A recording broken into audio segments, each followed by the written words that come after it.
mga sikretong dito mo lang mapapakinggan.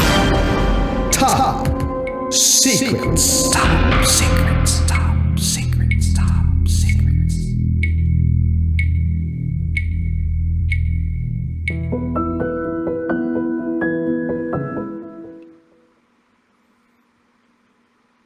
Good evening Luzon, Visayas, Mindanao, Metro at Mega Manila.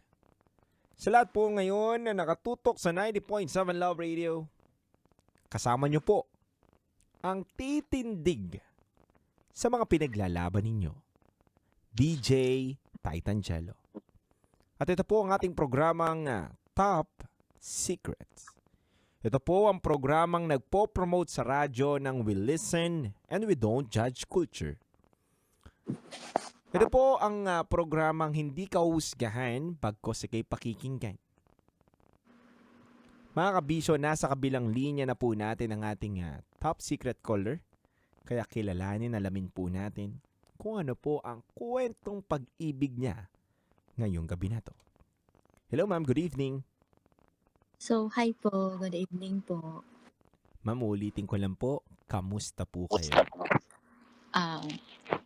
Eto po, okay naman po ako pero lumalaban po ako sa hamon ng buhay. Okay, ma'am. Okay naman pero lumalaban sa hamon ng buhay. Ma'am, bago po tayo mag-start sa ating call, maaari po bang papatay po ako ng mga device dyan na naka-open at pwedeng maggawa ng feedback? At the same time, ma'am, kung naka-earphone kayo, patanggal. Kung naka-loudspeaker kayo, ma'am, papatay. Tapat nyo lang po sa tenga yung phone ninyo. Okay lang po ba? Okay, sige. Maraming salamat, ma'am. Take your time po.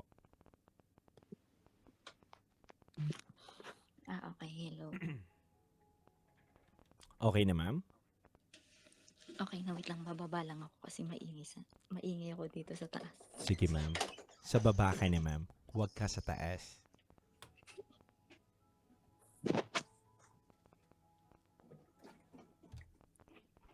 Ayun, okay na po. Okay na po, ma'am? Opo. Medyo inihinaan mo lang yung boses mo, no, ma'am? Tama ba ako? Opo. Nasa taas kasi yung yung parents ko. Okay. Pero ma'am, okay lang ba? Bigyan mo kami ng onting bugar ng boses para marinig namin na mas malinaw kahit pa paano? Okay, hello. Okay na po ba? Okay. Yan, okay, ma'am. So, ready ka na? Ready na po ako. Okay. Medyo kinakabahan ako kasi first time ko talaga. Okay lang, ma'am. Kaya nga kanina nakikipagkwentuhan ako sa iyo, ma'am, ng mas mahaba kahit wala pa tayo on air, ma'am, kasi gusto ko makabuild tayo ng rapport sa isa't isa. At gusto ko rin, ma'am, maging comfortable ka na maging kausap mo ko ngayon dahil kasama mo ko sa bit-bitin mo ngayon, kabisyo, ha? Okay? Yes po. Okay. Thank you po. Welcome, ma'am. Ma'am, ulitin ko, ano ang pangalan ninyo? Itago mo na lang ako sa pangalang Rosas. Rosas. Yes, Rosas. Rosas, taga saan si Rosas? Taga Northern Samar. Northern Samar. Ilang Yes. taon na si Rosas? 30 years old. 30 years old from Northern Samar. Rosas, ano ang top secret mo?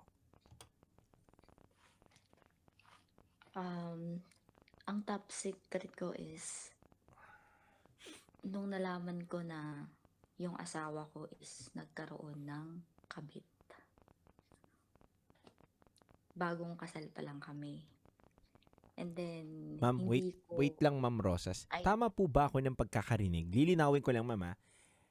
Bagong kasal pa lang po kayo, nalaman mo na meron pong kabit etong asawa mo. Yes po. Okay. Before mo ikwento yung babanggitin mo dapat, ma'am, pwede bang mag-backtrack muna tayo? Okay. Okay. Ma'am, before kayo ikasal ng asawa mo, gaano na po kayo katagal bilang boyfriend at mag-girlfriend? Bali, tumagal kami ng 2 years bago kami magpakasal. Kasi nung time na yon nasa Manila ako. Mhm. So, I work as a waitress in a restaurant. Then, Japanese restaurant. And then, syempre, yung trabaho ng mister ko, that time is, nasa government siya. So, sabihin na lang natin, men in uniform. Mhm. And then, ako, dati pa talaga, ayoko talaga sa mga men in uniform kasi nasaktan na ako. Una pa lang nakabuntis yung ex ko and then hinayaan ko, pinakawalan ko siya Mhm. and then naghahabol. And then suddenly, nakilala ko tong mister ko sa dating apps, sa Facebook. Then, syempre ako, kasi, kumbaga, nagmo-move on ako that time. So, hindi ko akalain na kakasimba ko kay, dito kay Mother of Perpetual Health sa Baclaran. Oh, si Inang. Tawag nating Inang. Yes. Yes po. Baklaran. So, kakasimba ko sa Baclaran before uh, my birthday. So, natupad siya. Kasi sabi ko, at the age of 30, sana po maikasal na ako, maisettle ko na po yung buhay ko. Kasi dalawa lang kami magkapatid. And ako yung panganay. Tapos yung sister ko nasa Manila, nagtatrabaho. At the same time, pumapasok din sa law school. And then, ayun, parang hindi ko din mapigilan sa sarili ko na itanong bakit bigla yung nangyari sa amin na after 2 years of being in a relationship as magjowa, then we decided to get married. Tapos, nung nagpakasal kami, di ko alam na di pa pala siya kontento sa pagiging binata. Okay. So pag-usapan na natin itong sinasabi mo na hindi siya na kontento o hindi pa pala siya kontento.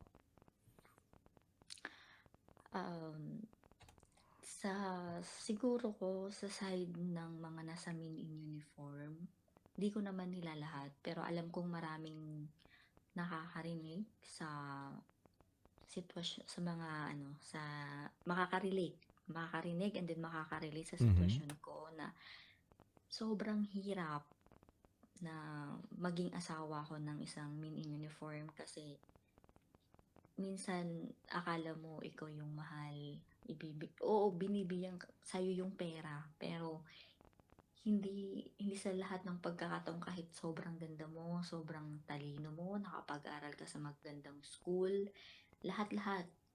Pero may mga possibility may mga rin pala yun, may mga chances pala na pwede kang Palitan. and ganun. O kaya tumikim sa ibang babae. Yes. Ganun pa yung nangyari. So, sa nangyari sa akin, parang gumuho dun yung mundo ko. Yes, ma'am. Ma'am, ilang taon na pala itong pinag-uusapan natin? Ano po? Ilang taon na to si Guy? 35 years old na po siya. 35 years old. Ma'am, dito sa kinakwento mo na hindi siya nakukontento pa at meron pa rin siyang hinahanap na iba kahit nakasal na kayo. Alam ba to ng family niya at family mo? Excuse me. Yes po. Alam po nila yun. And then, masyado lang akong maswerte sa side ng asawa ko and then sa side ng magulang ko na parang sinasabi nila nasa nasa stage pa kami ng pag-a-adjust sa isa't isa. Kasi kahit naman yung parents ko dumaan din naman sa ganong sitwasyon. Pero thankful lang din na yung father ko is hindi siya ng babae. Papunta pa lang that time. So, parang inano ng nanay ko, parang sinabihan. Tapos, di naman siya nagpatuloy kasi sabi nga ng nanay ko, kung mambababae ka, tapos yung mga anak natin is puro babae, kawawa sa huli. Mhm. So, ayun, nakinig naman yung father ko. Pero sa side naman ng asawa ko, wala rin akong masabi sa magulang niya din sa mga kapatid niya, lalo na sa ate niya. Kasi tuwing may problema ako, laging kakampi ko yun. Lagi kong inaano, lagi kong inaanuhan ng parang pinagsishira ng mga hinanaing ko sa buhay bilang mag-asawa kami. Kasi nasabi niya na, sige, pagsasabihan ko yung kapatid ko. So, ayun, wala akong masabi doon sa family ko. Kasi sobrang thankful ako doon. Problema ko lang talaga yung husband ko. Okay. Rosas, tungo naman tayo sa paano mo siya nahuli. Sino yung nahuli mo sa kanya? Nalaman mo ba yung account? Nakita mo yung itsura? Sa paanong Yes. paraan? Yes po. Nakita ko po. Bali, open ko lang muna yung electric pa ng init. Hindi naman po nag-e-echo. Hindi po ba maingay? Hindi ko pa naririnig, ma'am, so far. Wala. Okay. So, ang nangyari po kasi doon, umuwi kami ng province sa Samar. And then, ako po kasi, um, sabihin na lang natin, may third eye ako and then nakakaramdam ako ng mga di nakikita ng ibang tao. Yes, ma'am. So, binanganak akong may kakayahang makarinig ng Mhm. mga di naririnig ng mga normal na tao. Mhm. And then, one time, natutulog kami ng asawa ko sa kwarto. Sa labas ng kwarto namin kasi mainit. So, sa sala kami natulog. Opo. Tapos, lasing siya. Kasi everyday siya kasi nagiinom. Hindi siya nakakatulog tuwing walang beer. So, sa kanya na talaga yun. Ganun lang yung bisyo niya. And then, first night namin na magkasama, na nalasing siya, nagtaka ako kasi may nakaka-bothered yung boses. May nag-aano sa akin, nag-uudyok na, yung cellphone ng asawa mo, i-check mo siya. May malalaman ka. And then, ini-ignore ko. Kahit sa panaginip, inaano ko na i-check mo yung cellphone ng asawa mo. Tapos, wala, hindi ko talaga yun, trinay. And then, the second night, so, ganun na naman ulit. As hindi talaga ako pinapatulog. And then, nung pangatlo na, hindi ko na talaga kinaya. Kasi, halos binabangungot na ako sa ganung sitwasyon. So, ang ginawa ko po kasi, yung cellphone ko po kasi, iPhone siya. So, sa iPhone po kasi, di ba, kailangan ng mukha, Face ID. Yes, ma'am. And then, yung sa cellphone po kasi ng asawa ko is thumb mark lang ang kailangan. Yung, tama ba? Thumb mark yung niya, di ba? Di ba may cellphone na lang, yung... Opo, ma'am, yung mga Android, ma'am, parang tinatap mo lang yung daliri niya doon sa may parang gilid ng phone, ma-unlock na siya, ma'am. So, it means, ang tinutukoy mo dito, hindi iPhone or Apple yung niya, naka-fingerprint siya. So, Yes, Android yun, ma'am. Android. Okay. Tapos, inano ko na, kasi dalawa yung cellphone ng asawa ko. So, yung isa is, yung Android pares naman Android. Pero yung isa kasi, panggamit niya sa trabaho niya. And then yung isa naman, panggamit niya sa akin lang. Sa iyo lang. So, opo. And then, inopen ko yung cellphone niya. Kasi yung isa sira na. Tapos yung isa na lang yung gumagana. Nung pagka-open ko doon, halos nanginginig ako kasi nabasa ko yung ang daming babae na nakikita ko. Then, someone na girl na yung nag-hook talaga ng inis ko, yung kuhang-kuha talaga yung kirot sa puso ko, is yung babae na, sorry for the word, bayaran siya. Okay. Bayaran talaga siya. So, alam mo maraming nakikinig sa atin. Alam mo maraming nakikinig sa akin Mhm. na mga estudyante. Actually, estudyante siya dito sa Northern Samar. No, hindi siya sa Northern Samar. Part ng Samar. Sabihin na lang natin, part ng Samar. So, ito yung estudyante na to. Sobrang nakaka-bothered kasi andun yung conversation nila ng asawa ko na after nilang magkita, nanghihingi ng pera sa asawa ko. And then, the worst thing na nakita ko sa chat niya is nagpanggap siyang buntis. Okay. Rosas, bago natin ituloy itong kinukwento mo, mga ilang taon na tong bata na to na sinasabi mong estudyante? Sa pagkakaalam ko, parang 26 pa lang po ata yun, 24. Pero may anak po siya. Bata pa siyang may anak. Single mom. Yes, single mom siya.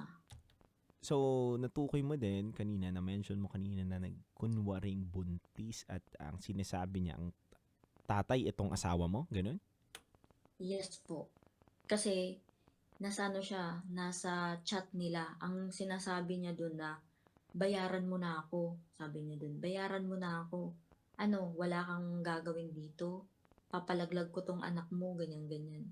Parang tinatakot niya yung asawa ko. Tapos ako naman, syempre, nung time na nakita ko siya, sir, na nag-chat siya sa asawa ko, ako na yung kumuha sa sa FB niya, and then ako nagpakilala sa kanya, and then the worst thing na ginawa niya sa akin nung nagpakilala ako, sinundan ko siya ng picture namin na kasal kami ng asawa ko, Mhm. nandun yung parents ko, nandun yung nagkasal sa amin na judge. Alam mo, sabi niya sa akin, sir, bakit mo ako tatakutin? Sabi niya. Mhm. Bakit? Sikat ba yung pamilya mo?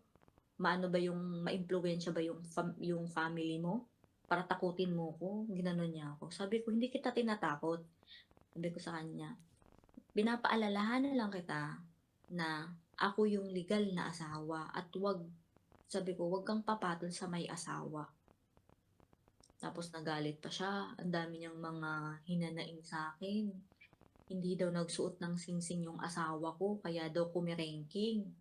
Sabi ko, wala namang kasing magsusuot ng singsing sa mga men in uniform, lalo na kapag nasa trabaho. Kasi yung iba po kasi, ako naman naiintindihan ko naman yung asawa ko. May mga men in uniform po kasi na hindi nila inaalaw na magsuot ng singsing, lalo pat nag-iimbestiga sila. Sabi natin nasa mga critical area. So, hindi talaga siya nagsusuot ng singsing. And then, yun yung sinasabi ng babae. Kaya daw pinatulan niya daw yung asawa ko. Ang sabi ko naman, kung matino kang babae, bakit makikipag one night stand ka sa asawa ko? Sabi ko, na hindi mo man lang kilala yung buong pagkatao niyan. And then, nakilala niya lang po sa batalyon. Kasi that time, yung asawa ko po is physical fitness test, PFT kung tawagin. Mhm. And then, doon, nakilala daw niya sa inuman. Tapos yung girl daw is nagpakita ng motibo. Motibo. Yes po, nagpakita ng motibo. Di syempre yung asawa ko lasing na, nawala na sa katinuan. Hindi pinatulan niya. Pero hindi ko alam yung mga ginagawa nila kasi nasa Manila pa ako that time, sir.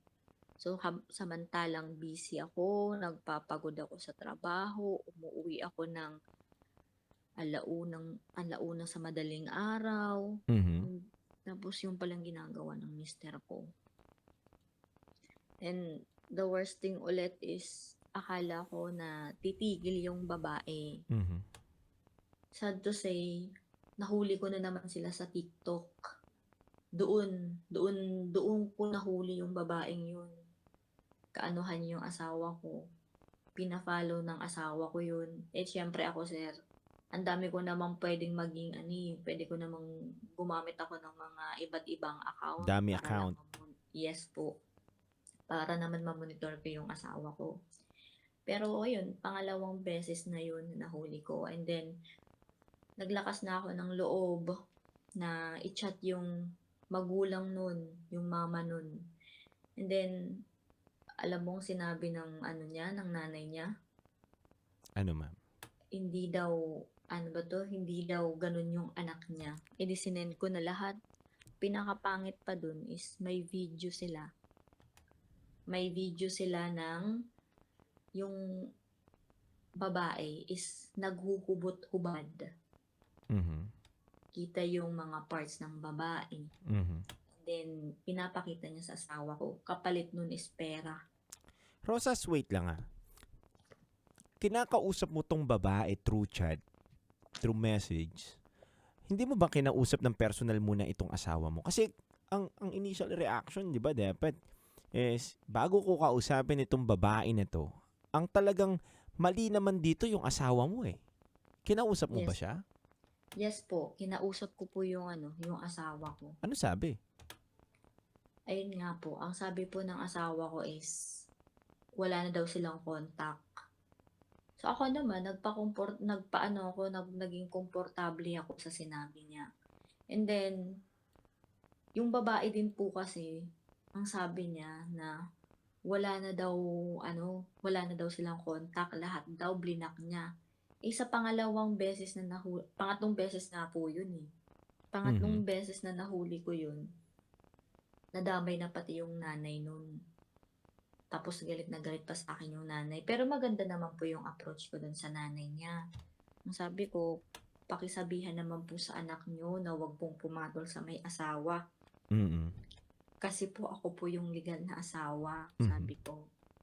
And then, nagpo-post pa yung nanay na pato daw ako.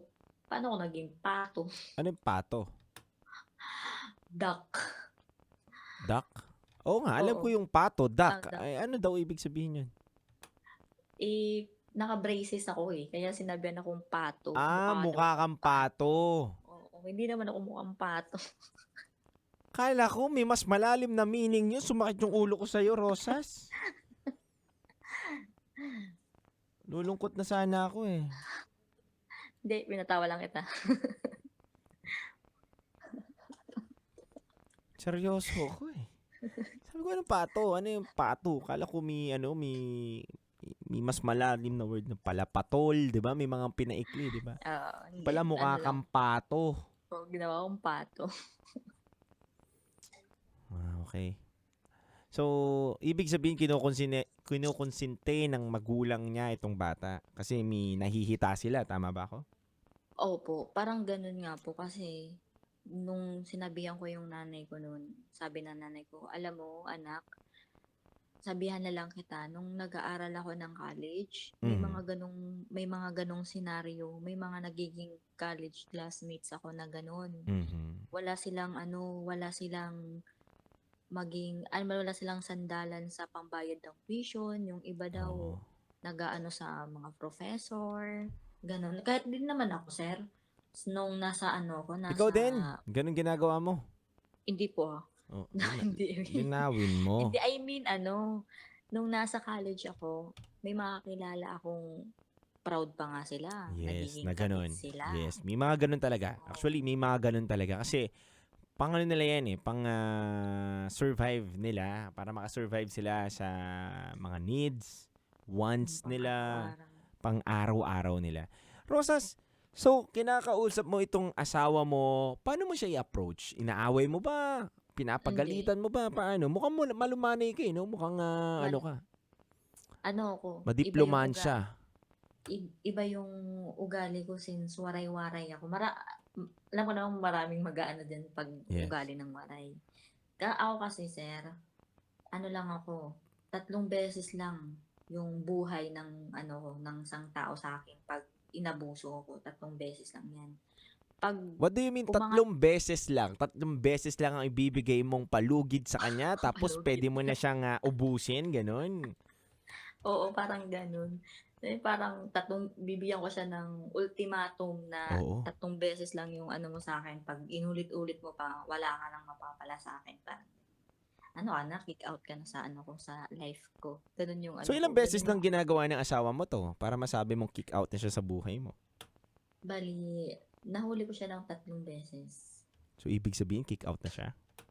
Yun nga eh. Yun na nga, buti nga kamo na nakita ko yung ano mo habang nag-scroll ako kanina sa cellphone ko. So, Tapos sabi ko, uy, parang chance ko na siguro para magtanong. magtanong o kaya mag-share ng ng mga naging sitwasyon ko. Mhm. Kasi dati, nung di pa masyado malakas yung wifi, tapos mga ganito, mga internet ba, nasa ako dati kay DJ Chacha, tsaka kay Oo. kay Papa Jack. Yun pa Oo. yung uso dati. Eh, So, at least, sa tel, at least ngayon, ma'am, makabago na yung pinapakinggan mong DJ ngayon, ma'am. Di ba? Mga oo nga graduate eh. na DJ na yan dito ng 90.7. Kaya si M Manila Broadcasting po ang nagbigay ng mga pangalan sa kanila at nagpalakas. Oo. Yan, ma'am. And ito naman po yung mga bagong henerasyon ngayon, si DJ Titan Jello, ma'am. Ulitin mo nga yung pangalan ko, ma'am. Titan Jello. Jelly. Yan, Jello. Ma'am, huwag ng jelly, ma'am. Jello lang, ma'am. Yan. So, At least, ma'am, may makukwento ka na bago. Dati pinapakinggan ko lang si Jackson, di ba? Tsaka si Chacha. oo. Ngayon, si Titan Jello, pinapakinggan Titan ko Jelly. na, di ba? Maraming salamat, Yeah. Di ba? Yes, makabago. Ako, agree ako na kung sila na pagdaanan mo na pakinggan. And thank you. Dahil ito naman, bago naman tong bago na naman na DJ ngayon na panggabi na laging pinapakinggan nyo ng mga ganitong problema. Thank you so much. Anyway, balik tayo doon sa pinag-uusapan natin. Sabi mo, 3 beses nang ginawa sa'yo. And grateful and thankful ka na napakinggan mo si Titan Jelly. Yes. Di ba? Si Titan Jello dito sa 90.7. At ano bang gusto mong mangyari? May mga tanong ka ba? Yung ka lang dun is, bakit may mga taong hindi makontento sa partner nila, and then may mga, sabihin na lang natin kabit, may mga kabit na kahit yung legal na asawa na yung nakikiusap, sila pa yung matatapang, sila pa yung halos akala mo aping-api, tapos pag Mhm. hinihiwalayan ng Mhm. mga asawa namin, mga ganun, sasabihin na buntis, magpapanggap pang buntis sa ospital, ganyan ganyan. So ayun, kasi alam ko maraming makakaano din sa akin ito, makaka-relate na hindi hindi madali yung naging marriage life ko. For almost ilang months pa lang, 'di ba? Magwa 1 year pa lang kami. Tapos Mhm. Mhm. ayun, parang minsan iniisip ko na lang na parang bakit kasi nagpakasal pa ako? Parang gano'n. Ang iniisip ko yung gano'n na bakit gano'n yung yung sitwasyon ko na bibigyan ako ng lalaki tapos hindi pala kontento. Kasi that time may plano na akong mag-abroad. Gusto ko nang sumampa sa barko. Pero hindi ko yun, dinisregard ko yun dahil sa kanya. Kasi pangarap ko talagang magbarko since yung papa ko, tito ko yun. So, I call him papa. Na nasa abroad siya sa cruise ship, and then ayun, sabi ng papa ko, try mo magpaalam muna sa asawa mo kung papayagan ka. Kasi ang hirap, parang paulit-ulit na lang, ganun ginagawa. Sinong asawa mo? Gusto mo tawagan natin ngayon? Kausapin ko. Tulog na yun, sir, kasi may Mumurahin duty ko yun. lang. Mumurahin ko lang siya. Yun. No. Alam mo, So, ayun. nakakalungkot, di ba? Pero anong gusto mong unang sagutin ko muna at sa mga tanong mo? Siguro doon na lang po sa bakit may mga taong hindi makontento sa mga partner nila kahit sobrang gaganda, sobrang sexy. Kumbaga, nasa kanya na lahat, pero hindi pa rin makita yung worth ng Okay. mga asawa nila. Rosas, napakadaling sagutin. Choice nila. Choice nila na hindi makontento kahit nandun na sila sa higaan na napakalambot. Gusto pa rin pumunta doon sa banig. Alam mo, Rosas, nakakalungkot man pero walang ibang dahilan, 'di ba? Para ipagpalit ang ating misis sa ibang tao at katulad na ganung kababang klasing tao. Sorry sa words ko pero Opo. totoo naman, 'di ba? Nagpapabayad Yes sa po. babae, 'di ba? Opo. Choice niya 'yun eh. Choice niya na hindi siya makontento. Choice niya na hindi niya pahalagahan yung pagmamahal mo na binibigay sa kanya.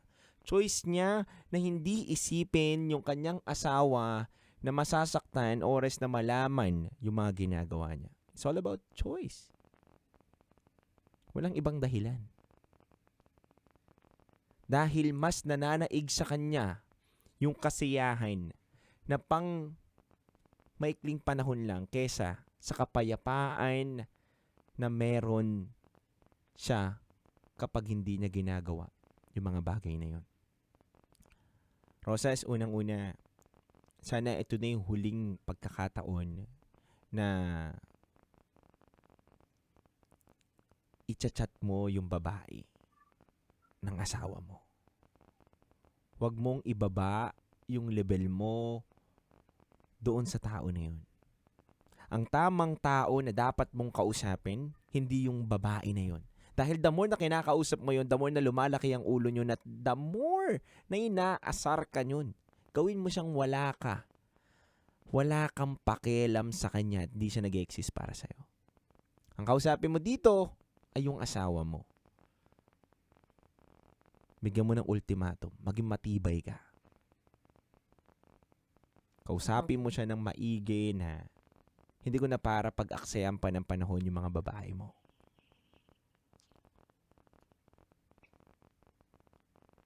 Ngayon, nasa sayo yan, Rosas. Nasa sayo kung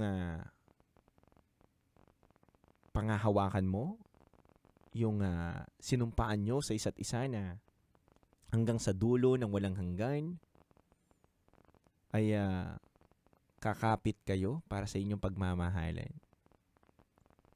Nasa sayo din, Rosas, kung patatawarin mo yung asawa mo sa lahat ng mga ginawa niya. Sabi nga daw, ang pag-ibig at masasabi lang natin na tunay ang pagmamahal kapag yung taong minamahal mo, niyayakap mo pa rin siya sa pinakamagulo at pangit na sitwasyon ng buhay niya. Doon mo masasabi na true love. At naniniwala din naman ako na ang relasyon talaga ay hindi perpekto. Nagiging matibay at mas maganda ang relasyon kapag nagkakaroon ng mga challenges. Kapag nagkakaroon ng mga hindi pagkakaintindihan na ganito. Handa ka bang isuko? Ito, Rosas, tatanungin kita, babalik ko sa yung tanong namin. Handa ka bang isuko yung pinagsamahan ninyo? O yung pag-iisang dibdib ninyo ng iyong asawa dahil lang dun sa babae na bayaran na yon? Para sa akin, hindi. Tulad ng sinabi ng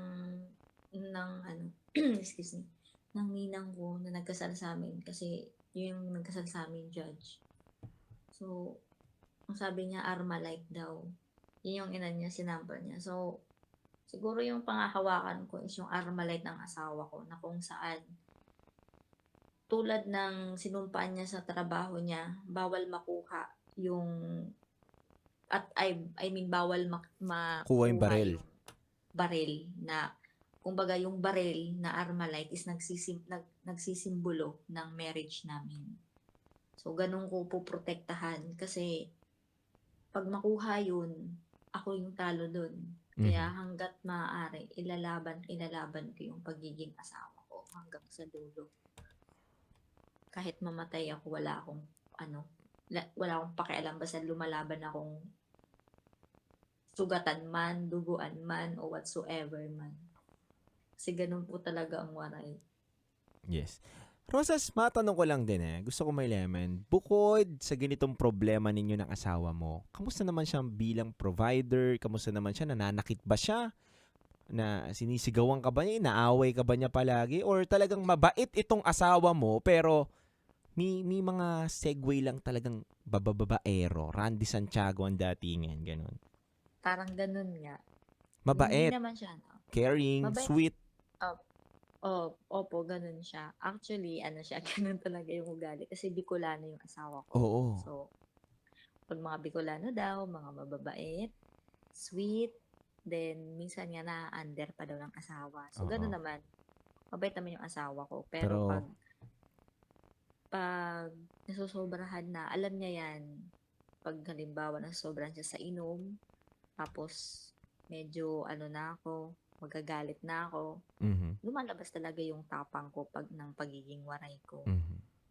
At pinakita ko na yun sa kanya. Ang nakakatawang eksena doon is, hindi niya ako nakitang magalit, personal. So, syempre, nakikipag-inuman siya. Tapos yung mga kainuman niya, minamanduhan na siya na, Mhm. mag-ano ka pa doon, umutang ka doon, Mhm. mag-ano ka. Sabi ko, ginagawa niyong tae yung asawa ko, samantala sa katrabaho niya. Nire-respeto yan. Tapos, kayo na nga Oo. tong nilibre ng alak, kayo pa tong magmamando. Ang ginawa ko nun, hindi ko mapigilan. Tumalikod ako, tapos umiiyak ako hanggang pauwi sa bahay. Mhm. Tapos pag-uwi ko ng bahay, kinuha ko yung itak. Pagkuha ko ng itak, pero hindi ko naman siya winasiwas. So, pinakita ko lang sa asawa ko. Tapos nangungutang na sila sa tindahan. Sabi ko, hindi ka uuwi. Kasi kung hindi ka uuwi, ako na mismo sa'yo ang magpapauwi. Tapos umuwi siya. After 20 minutes, siguro nagpaano muna kasi tumakbo siya eh. Natakot din naman siya sa akin. So, ayun. Parang doon pa lang, sabi ko, ako hanggat maaari, nagtitimpi ako. Ayokong makapagsalita ng hindi maganda. Mhm. And then, kasi pag dumilim yung paningin ko, ewan ko na lang. Wag naman. Ayun ang ayaw naman Kaya natin. ayaw- Na ayaw ko makagawa talaga ka at ng- makasakit ka ng iyong partner. Maganda na sinasabihan mo siya, pinapaliwanag mo sa kanya, pinaparamdam mo kung gaano ka katapang, pero hindi na para umabot na masaktan mo siya at umabot pa kayo sa mga pangit na bagay. Okay, Roses? Roses? Kaya nga po. Roses, ito lang din. Yes po. Ito lang din, Roses. Alam mo, tama ka eh. At ako, naniniwala ako doon sa sinasabi ng mga matatanda na ang babae dapat ang nagdadala ng relasyon. Kailangan ng babae ang nagiging matibay sa isang relasyon. Maraming komento ngayon dito na nagte-text. May mga komento rin via online na nagsasabi na 3 times nang nahuli in 1 year pa lang. What more pag tumagal pa? Hindi ko kasi Ayun nga. pwedeng i-advise sa'yo, Rosas, na hiwalayan mo na yan eh. Hindi ganun yun, mga Opo. kabisyo. Dahil Yes po. wala naman talagang perpektong relasyon eh. At Yes. na kay Rosas yun, siya mismo makaka-gauge or ikaw mismo, Rosas, ang makakaalam kung dapat bang bitawan o hindi bitawan yung relasyon. Tama? Tama. Yes po. Kung sa iba, ganito na yung pangyayari, binibitawan, sila yun eh. Hindi Yes sa po. tinotolerate natin yung bagay na mali. Pinaglalaban mo lang din yung karapatan mo bilang asawa. Opo. Di ba? Yes po. Hanggat kayang ipaglaban. Di ba? Hayaan mo bang masayang yung relasyon ninyo? Di ba? Hindi. Ayokong ibigay sa kanya kasi ang dami namin pinaghirapan na mga pangarap dati para lang mabuo kami. Mhm. And then, dahil lang sa ganyan, isusuko ko. Kaya nga po, nababasa ko din naman yung mga comment Yes. nila doon na Mhm. dapat ano ba to, parang nagpapakatanga na daw ako, ganyan, ganyan. Hindi.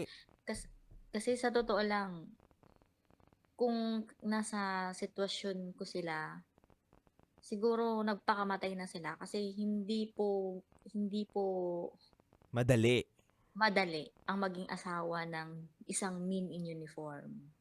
Mahirap. Mahirap. Andyan yung LDR kayo, and then hindi mo hawak yung oras kasi hawak sila ng gobyerno. Mhm. Pangalawang asawa ka lang. Mhm. So, kahit ngayong hindi nasa gobyerno, 'di ba? May Call of Duty na tinatawag Yes eh. po. 'Di ba? Yes po. Tsaka nagloloko din. Nagloloko din. Yes. Oh, How much more yung may maraming pagkakataon? Tama ba ako dun sa pinupunto mo? yes po. Mhm. Then, yun nga, siguro nasa stage pa kami ng adjustment. And then, totoo yung sinabi niyo, sir, na Titan na Pag lang. once- Titan Jello na lang, ma'am. O kaya Jello na lang. Sir Jello. Yan.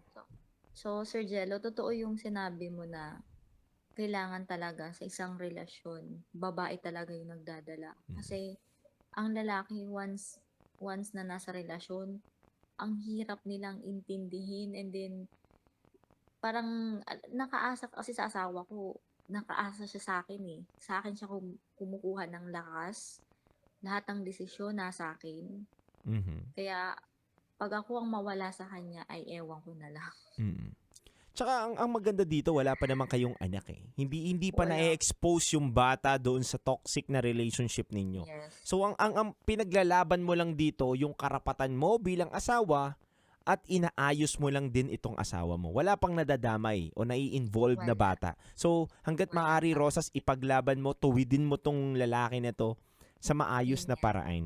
'Di ba? Kasi mahirap kapag ginagawa niya pa rin to na may anak na kayo eh. Ibang usapan na 'yon, 'di ba? Ibang usapan na 'yon. Iba rin ang i-advise ko sa iyo kung may anak na kayo.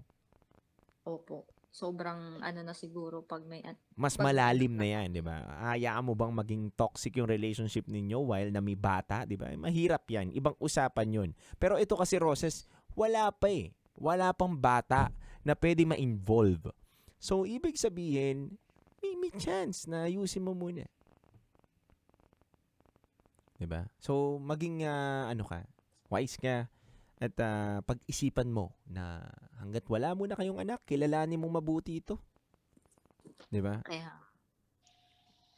And nano ko naman siya, sinabihan ko na din siya. Sabi ko, nakilala mo ko sa, nakilala niya ako na pinalaki ako ng magulang ko na independent na tao. So, hindi ako umaasa sa pera ng magulang ko. Nung may work ako, lahat ng luho ko, pinoprovide ko sa sarili ko. Hindi nga ako hininga ng pera ng magulang ko kasi yung mother ko, teacher. So, sinasabi ng nanay ko, yung pera mo, ipunin mo. Huwag mo kaming intindihin ng tatay mo kasi may kaunti naman kaming business. So, kuprahan. And then, ako, yung sa sarili ko, ako na lang talaga yung nag-iipon ng pera ko. Tapos kung if ever na may mga emergency cases na mga birthday, ganun, o Mhm. kaya pampa-hospital, pampa-check up. So, ayun, doon ako kumukuha ng pera. Mhm. Pero yung uobligahin ako ng magulang ko na magbibigay, hindi po. Kaya napaka-thankful ako doon. And then sabi ko sa asawa ko, saan ka makakakita ng babae na ganun, na kahit inasawa mo na ako, hindi ko nilulusta yung Pera. sahod mo na nagbabarkada ako. Kasi simula nung umuwi ako dito sa Samar, laging nasa bahay lang ako. So ako yung nag-aasikaso sa magulang ko. Di pa naman sila matanda. Pero mga ano na rin, mga nasa 60 na rin sila. 60 years old. Mhm. So sabi ko sa kanya, siguro kung ibang babae yung napangasawa mo, tapos yung ATM nandun sa babae mo, baka siguro yung parents niya hindi siguro napapadalhan kasi tuwing birthday o kaya may mga occasion tulad nito, nagkaroon ng event na nag first death anniversary yung papa niya. Mhm. So, imbis na siya yung kumausap kasi sila yung pamilya. Ako yung hindi naman ako blood, di ko I mean, kumbaga sa ano, hindi naman ako yung totoong anak nila eh. Pero ako yung pinagsisiksikan ko yung sarili ko na mahalin ko sila. And then ganun naman yung ginagawa nila sa akin. Mhm. Hindi ko sila pinapabayaan. Siguro kaya ganun yung trato ng mother-in-law ko and then sister-in-law na maayos naman akong makipagrelasyon sa kanila bilang asawa ng kapatid nila o kaya anak nila. Ma'am, may mga gusto ko pa bang sabihin? Siguro doon na lang sa mga taong Nakatutok malalakas. ngayon. Oo, nakatutok ngayon, nakikinig Oo, ngayon na yes, sinasabi nila na mali daw yung pinaglalaban mo, mali daw yung correct. sinasabi natin dito on air na dapat daw bitawan mo na, iwanan mo na yung asawa Oo, mo. Ako, Rosas, ikaw makakapagsabi nito eh. Ikaw opo, makakapagsabi nito. Ako, nag-advise lang ako opo. the way na kung ano ang tingin kong tama para sa iyo sa kalagayan mo. Kasi magkakaiba tayo ng posisyon sa buhay. Pero ako, Yes, naninindigan ako sa sinabi ko sa iyo na wag mong bitawan yung asawa mo. Hindi yes. ko alam kung tama ba sa iyo yan o mali. Ikaw na, Roses, bahala. So, para sa akin, ang masasabi ko lang doon sa mga taong hindi naniniwala sa totoong pagmamahal is kailangan mo kasing i-sacrifice lahat. Yun nga, bago ako pumasok sa buhay may asawa, alam kong hindi siya madali. Unang-una hindi siya madali kasi hindi siya tulad ng kanin na 'pag napaso ako is iluluwa ko. So, bago ako magpakasal, inisip ko muna ng paulit-ulit ilang luha yung nawala sa akin. Na-depress ako, lahat na. Pero sumuong pa rin ako na mahalin ko yun. Hindi rin sa salary ng asawa ko kasi government employee nga yung asawa ko. So, hindi ako nag-up nag-ano doon. Siguro, naniniwala lang ako na kailangan ko ipaglaban dahil siya yung binigay sa akin ni God na kung saan yung kwento ko kanina na nagdasal ako sa Mother of Perpetual Health, which is natupad naman siya and then nagkatotoo siya. And then may mga kanya-kanya tayong mga ano tawag dito, yung perspective yun. Tama ba? Sa buhay Paniniwala. paniniwala na yung iba kasi mabilis kayong sumuko. Mhm. Nirerespeto ko naman yun kung toxic na, oo.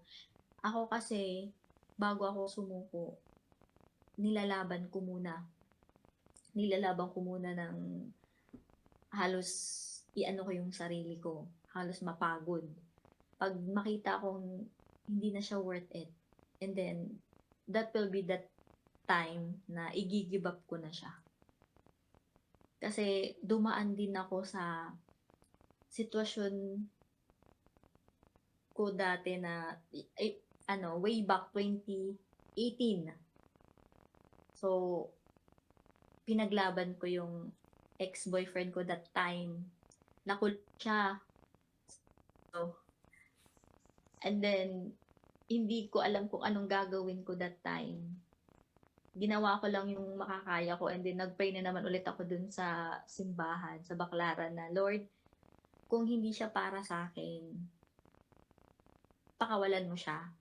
Tulungan mo akong makalaya siya sa kulungan and then hihiwalayan ko na siya. So, yun ang nangyari. Ganon din. So, bago ako mag-desisyon ng Tapusin. paghihiwalay, Oo.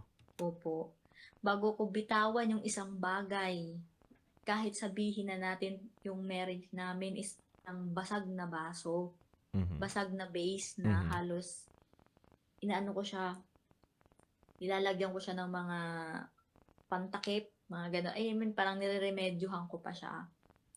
Hangga't hawak ko yun, ilalaban ko siya. Pero pag nakita kong hindi na talaga worth it, ang ayoko lang talaga is yung mahuli ko yung asawa ko na ibabahay na yung kabit niya. Dun na talaga ako sasabog. Di ko lang alam kung mapatay ko silang dalawa. So, yun ang pinaka-ayokong mangyari. Yun ang ano ko sa At ayaw kanya. naman natin mangyari yun, di ba? Kaya nga po, ayoko din na mangyari yun. So, ako kasi mag-e-end na siguro yung pakikitungo ko sa kanya bilang asawa niya kapag makita kong ibinahay na niya. The moment na hindi naman niya binabahay o kaya the moment na nahuli ko lang naman siya na ganun and then umamin siya na natukso siya kasi nasa malayo ako, ganun. Mhm. So, para sa akin, okay, may bibigyan kita ng another chance ulit. Pero kung paulit-ulit, tapos ibabahin mo pa yung ano mo, di na siguro ako magsasalita. Aalis na lang siguro ako sa ibang bansa. Doon ako magmububuon. Kasi hindi ko kaya. Mhm. Hindi ko kaya na makita yung ganun. Kasi so far sa magulang ko, perfect naman yung marriage life nila. Tsaka Rosas, Yan. alam ko naman na kahit sabihin ko sa'yo yung bitawan mo ni asawa mo, magagalit ka pa sa akin eh. Hindi Diba? naman. Kasi alam Advice mo kong naman mahal. yun. Pero Kasi ano ko din na, mahal mo, hindi mo bibitawan. Tsaka yes. alam ko at alam mo din sa sarili mo na may chance pang maayos eh. Opo. Any last words? May gusto ka pang sabihin? Doon na lang siguro sa mga taong sumisira ng may mga pamilya. Mhm. Siguro yung message ko lang sa inyo, lalo na sa mga estudyante, kasi estudyante yun eh. Estudyante ka man, single mom ka man, professional ka man o hindi, sana po bago po kayo makikilala o kaya makipag one night stand sa isang stranger, kilalanin nyo muna po kung may asawa o kaya wala. Kasi parang napakababa ng Mhm. pagkakilala ko doon. Yung sinasabi ko, the lowest mammals on earth. Mhm. Ganun yung pagkakilala ko sa mga babaeng hindi makontent, Pero Rosas walang taong kahit anong tukso, kung walang matutukso, sa madaling salita, walang mangyayaring ganyan. Ibig sabihin, ang may mali dito yung asawa mo, Rosas. Kasi sa mundong to, marami talagang tukso. Pero kung walang taong matutukso, wala talaga. 'Di ba? nga So po. kasi ang lagi nating pinipinpoint is yung yung mga taong pumapatol. Oo, may factor sila, pero kung wala naman na gustong magpatukso, kahit nandyan sa harapan nila yung tukso, at hindi nila choice na piliin yung mali na bagay na yun, so hindi mangyayari. So choice niya yun, yung ginagawa niya. Pero sabi ko nga sa'yo, kung nakikita mong kaya mo pang ipaglaban, ayusin. Dahil hindi madaling magsalita ng tapos, lalo na kung kasal na kayo. 'Di ba? Hindi yan yung parang kending ibabalik mo lang sa kalaro mo. Hindi po ganun yan kabisyo. Hindi yan yung kapag pagod ka na, ayaw mo na, susukuan mo na. Hindi po ganun yan. Hindi po ganun ang sitwasyon. Kahit kanino kayo magtanong at magpa-advise, hindi ganun yan. Dahil ang pagpapakasal ay sagrado yan at talagang dapat pinag-uusapan muna kung ano ang pinaka-desisyon ninyo bago magbitaw. So, Rosas, wala ka nang gustong sabihin pa?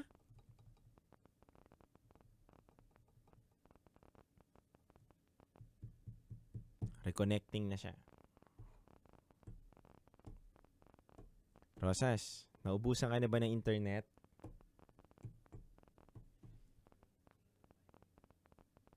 So mga kabisyo, nawala na po. Saktong nasa huling pagkakataon na rin naman tayo ng kwentong ibinahagi po ni Rosas. And bago ko po tapusin itong ating programang Top Secret, mga kabisyo, lagi nyo tatandaan na kung sa inyo madali ang paghihiwalay dahil nahihirapan na po kayo dun sa sitwasyon, may mga tao din pong nakatutok ngayon na hindi po madali sa kanila ang pakikipaghiwalay kahit nahihirapan na po sila sa relasyon nila. Yes, kabisyo. Madaling sabihin na hiwalayan niya yon. Pero alam ko rin naman na kahit anong sabihin ko sa kanyang paghihiwalay, hindi niya gagawin yon. At nakikita ko rin naman na may tsansang magbago, mga kabisyo. Hindi porket pangit na ang relasyon na nakikita natin na wala ng chance para maayos. Marami akong kakilala, marami akong mga nakitang relasyon na hindi naging maganda ang relasyon nila sa una. Pero dahil nga pinaglaban, inunawa nila ang isa't isa, naayos nila. So kabisyo, kung tingin mo, ikaw, sa sarili mo, ay tama yung desisyon mo at mas tama ang nakikita mo, na-advise mo, go for it. Ikaw yan. Magkaiba tayo ng pananaw. Muli, ako nga po pala ang titindig sa mga pinaglalaban ninyo. DJ Titangelo mula sa 90.7 Love Radio. Oras na muna natin sa buong kabuluhan is already 11:51 p.m. Hando ko pong awitin sa inyo. It's a beautiful song by Mark Carpio. Bakit labis kitang mahal? Metro's #1 Love Radio. Basic!